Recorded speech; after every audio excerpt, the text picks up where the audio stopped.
TTD పరిధిలోని అన్ని ఆలయాల్లో అన్నప్రసాద వితరణ ప్రారంభించేందుకు ప్రతిపాదన పట్టాలెక్కుతుందా? సీఎం చంద్రబాబు ఆదేశాల మేరకు తిరుమల తరహాలో అన్ని ఆలయాల్లో భక్తులకు అన్నప్రసాదం ఏర్పాటుకు టీటీడీ అధ్యయనం చేస్తుందా? వచ్చే ఏడాది మార్చి చివరికల్లా టీటీడీ పరిధిలోని అన్ని ఆలయాల్లో ఈ బృహత్తర కార్యక్రమం ప్రారంభించేందుకు టీటీడీ అడుగులేస్తుందా? Let's watch. అన్నం పరబ్రహ్మ స్వరూపం అంటారు. ఆ మాటను నిజం చేసి చూపిస్తోంది టీటీడీ. తిరుమలలో 1985లో అన్నప్రసాద వితరణ ప్రారంభించింది టీటీడీ. మొదట్లో 2000 మంది భక్తుల కోసం మొదలైన ఈ కార్యక్రమం అంచెలంచెలుగా పెంచుతూ ఆసియాలోనే అతిపెద్ద అన్నప్రసాద వితరణగా రికార్డు సృష్టిస్తోంది.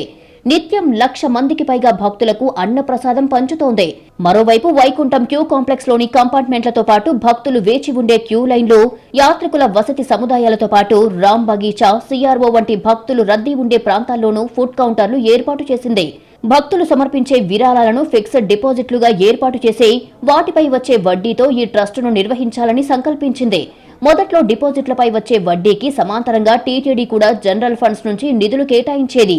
తర్వాత కాలంలో అన్నప్రసాద ట్రస్టుకి భక్తుల నుంచి విరాళాలు భారీగా పెరిగాయి.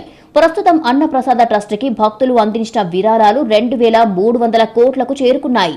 వాటిపై ఏటా వచ్చే వడ్డీ కూడా 145 కోట్లకు చేరుకుంది.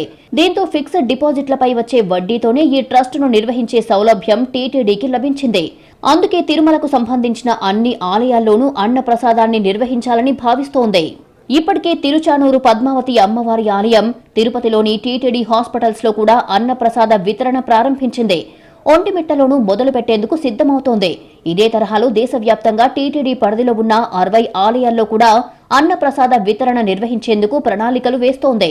కన్యాకుమారి నుంచి జమ్మూ కాశ్మీర్ వరకు టీటీడీ ఆలయాలు ఉండటంతో ఆయా ఆలయాల్లో కూడా అన్నప్రసాద వితరణ చేయడానికి ఉన్న అవకాశాలను పరిశీలించడానికి కమిటీని ఏర్పాటు చేసింది టీటీడీ. తుది నివేదిక తర్వాత కార్యాచరణ ప్రారంభించాలని ఆలోచిస్తోంది. వచ్చే ఏడాది మార్చి చివరికల్లా టీటీడీ పరిధిలో ఉన్న అన్ని ఆలయాల్లో కూడా అన్నప్రసాద వితరణ కార్యక్రమం మొదలుపెట్టేలా ఏర్పాట్లు చేస్తోంది. మరోవైపు నిధుల కొరత లేకుండా శ్రీవాణి ట్రస్ట్ ద్వారా వస్తున్న నిధులను కూడా అన్నప్రసాద వితరణకు వ్యయం చేసేందుకు ఆలోచిస్తోంది టీటీడీ.